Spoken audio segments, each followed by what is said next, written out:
Alunos do 8º ano do Centro Educacional Crescendo com Jesus. Aqui é a professora Thaisa. Vamos continuar com a nossa revisão de história. Bem, queridos, a última aula paramos falando sobre como foi esse contato entre os espanhóis e os indígenas e os nativos. Como foi que se deu esse contato e quais motivos levaram os espanhóis terem sucesso nesse processo de colonização? Que fatores contribuíram para que eles tivessem êxito nessa dominação? Nós vimos aí que as questões relativas à tecnologia bélica foi fundamental, né? As armas utilizadas pelos espanhóis eram diferentes, eram relativamente superiores do que dos indígenas. Vimos a utilização de cavalos, né, que facilitou bastante. Vimos outro fator que foi a locomoção no território. O fato dos indígenas estarem em maior quantidade deixou isso vulnerável, e o fato de nem todos serem guerreiros também foi uma dificuldade nessa estratégia de guerra. E a gente pode contribuir, falar aí também a questão da epidemia, né? A questão da imunidade. A gripe que chegou junto com os espanhóis, ela com certeza foi fundamental, não só a gripe, mas as doenças de maneira geral, foi fundamental para que houvesse uma grande mortalidade entre as populações indígenas. Ainda falando nessa questão, nós temos que pontuar mais uma coisa, mais um tópico importante, que é justamente as relações sociais.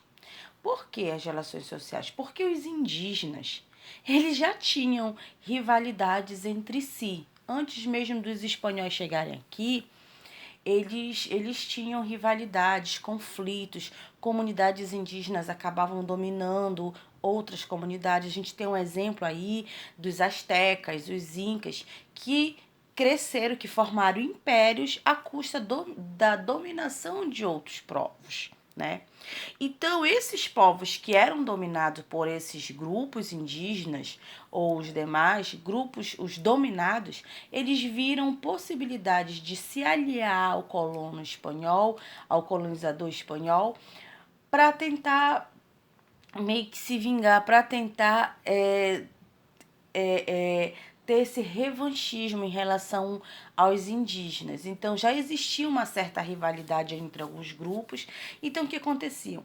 Esses grupos de indígenas, essas comunidades, se aliavam aos espanhóis, mostrando caminhos, entregando táticas de combate. Tudo isso facilitou, com certeza, que os espanhóis... para que os espanhóis conseguissem ter êxito nesse processo aí de colonização. Então, quando a gente fala em relações sociais, a gente tem que destacar mais um fator aí, que mesmo tendo esse acordo, digamos assim, entre os indígenas e os espanhóis, os indígenas faziam a parte dele nesse acordo, mostrando tática de guerra, mostrando localização, mostrando caminho. Só que o que acontecia?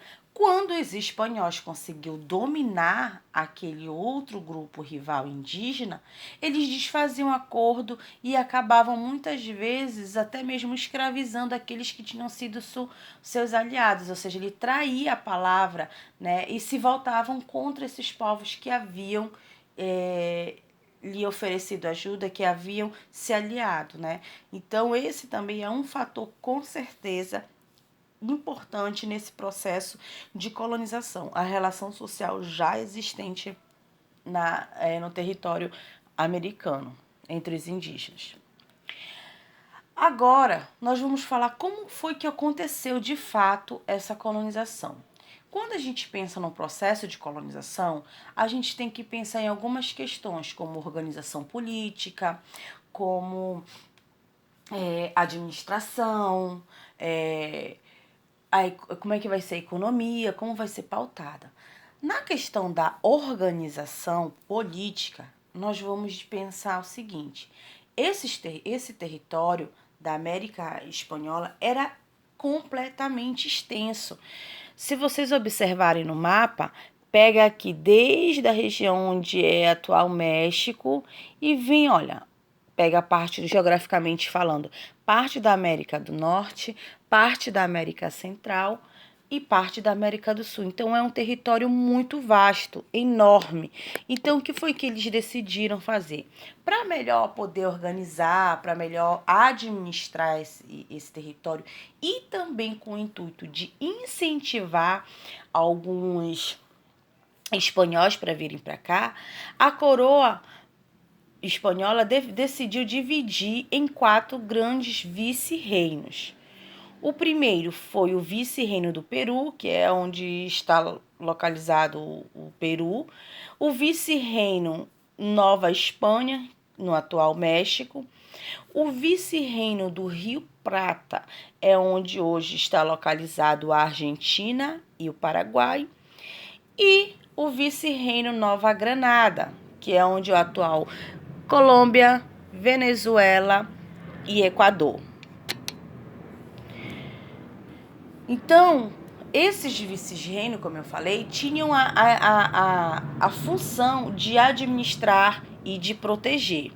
E eles conseguiram, inclusive, êxito nessa questão de administrar e proteger. Só que, como eles eram muito grandes, era territorialmente falando extensos demais, eles, com o tempo, eles viram que ficou mais difícil essa questão da proteção, de proteger. Então, após eles dividirem, né, politicamente, quem vai ser responsável por esses vice-reinos? Os vice-reis. E quem eram os vice-reis? Eram espanhóis, né, de alta confiança da coroa espanhola, que vieram para cá e ficaram administrando politicamente, administrando esses vice-reinos, né? Eram as pessoas que colocavam a ordem pública, eram as pessoas que implantavam as leis. Então, o que eles vão fazer, né? Os espanhóis, nesse momento em que eles já passam desse processo de dominação, para melhor administrar, eles vão fazer aliança com alguns líderes dos indígenas, obrigando que esses líderes eles se convertam ao cristianismo. Por que eles obrigavam? Primeiro que aprender uma nova religião, ele também aprendia uma nova cultura, uma nova língua, e isso facilitava no processo de colonização. Então, esses líderes que vão se converter ao cristianismo, eles vão se tornar uma espécie de intermediário entre os espanhóis e os indígenas, as populações indígenas. Então, como esses vice-reinos, que eram administrados por esses vice-reis, eles são muito grandes e fica difícil a questão de defender as fronteiras, mesmo com a ajuda desses intermediários indígenas. O que eles vão decidir? Vão decidir dividir os vice-reinos em capitanias. Então, eles vão sofrer outras divisões. E, a partir desse momento, você tem aí a capitania do Chile, da Guatemala, da Venezuela e Cuba. Então, só observando aqui, nós continuamos tendo os vice-reinos, mas é acrescentado a capitania, que é como se fosse uma subdivisão. Então, nós temos o vice-reino Nova Espanha, o vice-reino, a capitania de Cuba, nós temos a capitania geral da Guatemala, nós temos a capitania geral da Venezuela, temos o vice-reino Nova Granada, temos o vice-reino do Peru, o vice-reino do Rio Prata e a capitania geral do Chile, que pega essa parte aqui. Então, são novos territórios que vão surgindo. Então, percebam aí que, apesar desse território todo pertencer à coroa espanhola, mas ele já nasce fragmentado em capitanias. E isso vai ser fundamental para que a gente entenda lá na frente como vai se dar o processo de independência, tá? Próxima aula nós continuaremos falando sobre como vai ser colonização, como vai se dar essa ocupação, abordando a questão da economia. Beijos!